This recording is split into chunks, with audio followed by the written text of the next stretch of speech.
Hi friends, welcome to home kitchen channel. நம்ம இன்றைக்கி ரொம்ப ஈஸியாக செய்யக்கூடிய பீட்ரூட் அல்வா எப்படி செய்கிறதா பார்க்க போகிறோம். அதுக்கு தேவையான பொருட்கள்: பீட்ரூட் துருவினது ஒரு 2 கப். இந்த கப்பில் நான் 2 கப் எடுத்திருக்கேன்.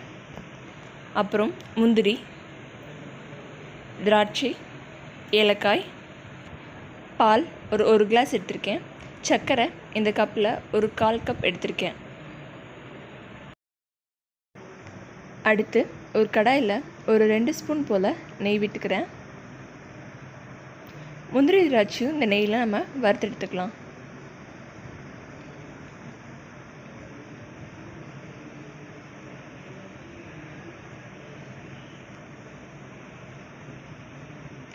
முந்திரி லைட் ப்ரௌன் வர வரைக்கும் நம்ம வறுத்து எடுத்துக்கலாம்.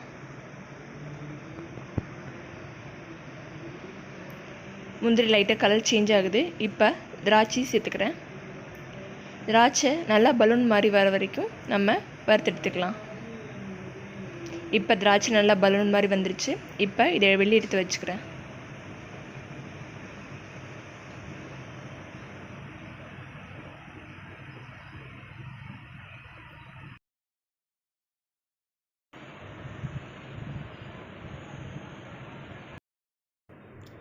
இப்போது அதே கடாயில் நான் துருவி எடுத்து வச்சுருக்க 2 கப் பீட்ரூட்டை சேர்த்துக்கிறேன்.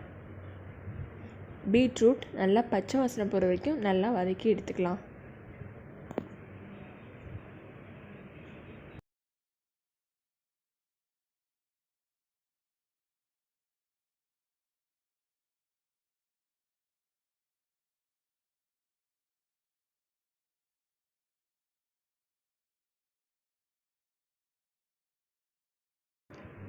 பீட்ரூட்டில் இருக்க ஈரப்பதம்லாம் போகிற வரைக்கும் நல்லா வதக்கிட்டே இருங்க.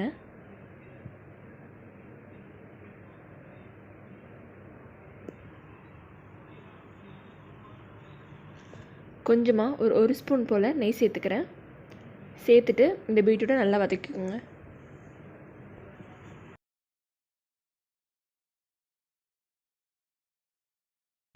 இப்போ இந்த பீட்ரூட்டை ஒரு மூடி போட்டு மூடி வச்சு ஒரு 10 நிமிஷம் போல் சிம்மில் வேக விடுறேன். 10 நிமிஷத்துக்கு அப்புறம் நீங்கள் ஓப்பன் பண்ணி பார்த்தீங்கன்னா பீட்ரூட் நல்லா வெந்திருக்கும். பச்சை வாசம் எதுவுமே இருக்காது. அந்த சமயத்தில் நீங்கள் எடுத்து வச்சுருக்க பாலை சேர்த்துக்கலாம். நான் ஒரு கிளாஸ் போல் பால் எடுத்திருக்கேன். அதையும் இது கூட சேர்த்துக்கிறேன்.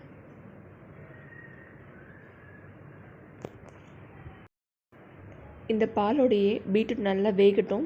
அப்போ தான் டேஸ்ட் இன்னும் நல்லாயிருக்கும்.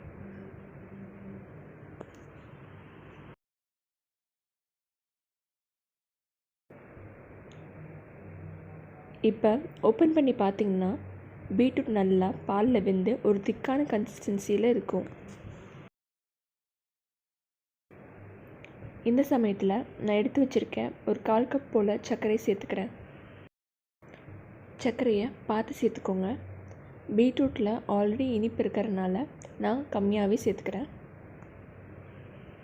நீங்கள் சர்க்கரை போட போட நல்லா இலகி வரும். சர்க்கரையை போட போட கைவிடாமல் கிளறிட்டே இருங்க.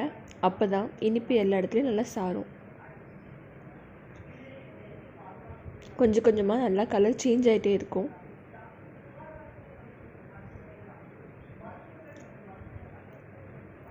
இப்போவே நல்லா அல்வா பதத்துக்கு வந்துருச்சு. கலரும் நல்லா சேஞ்ச் ஆகி ரெட் கலரில் வந்திருக்கு.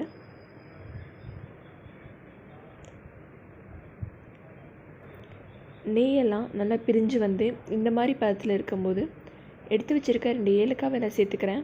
உங்கள்கிட்ட ஏலக்காய் பொடி இருந்தால் நீங்கள் அதை கூட சேர்த்துக்கலாம். அடுத்து எடுத்து வச்சுருக்க முந்திரி திராட்சை இதையும் சேர்த்துக்கிறேன். அவ்வளோதான், நம்ம அல்வா ரெடி. இதை வீட்டில் ட்ரை பண்ணிவிட்டு எப்படி இருந்துச்சுன்னு சொல்லி கமெண்ட்ஸில் எங்கள் கூட ஷேர் பண்ணிக்கோங்க. எங்கள் சேனல் லைக் பண்ணுங்கள், ஷேர் பண்ணுங்கள், மறக்காமல் சப்ஸ்கிரைப் பண்ணுங்கள். தேங்க்யூ.